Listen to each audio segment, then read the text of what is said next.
Balak palubugin sa balikatan exercise ng Pilipinas at Amerika ang isang barkong made in China. Pinalaga naman yan ng China at saka nagbanta. Nasa frontline na balita yan si Brian Castillo. Ito ang BRP Lake Caliraya na dating BRP Lapu-Lapu.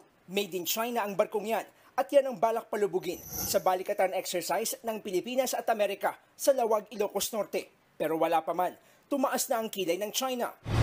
Sa article ng Global Times na kontrolado ng China, tila nanunubok daw ang Pilipinas sa pagpili sa BRP Lake Caliraya para magsilbing enemy ship sa balikatan exercise. Sakaling mapalubog man ng Pilipinas ang naturang barko, huwag daw masyadong ma-excite at mag-ilusyon na kaya rin itong magpalubog ng mga totoong barko. May hangganan din daw ang pasensya at pagpipigil ng China at handa silang gumawa ng hakbang na hindi kakayanin ng Pilipinas. Buwelta naman ng Philippine Navy, huwag nang kulayan ang pagpili ng barko para maging target sa sinking exercise. Sadyang matagal na at luma na ang BRP Lake Caliraya, kaya ito ang napili. Nagkataon lang din na made in China ito.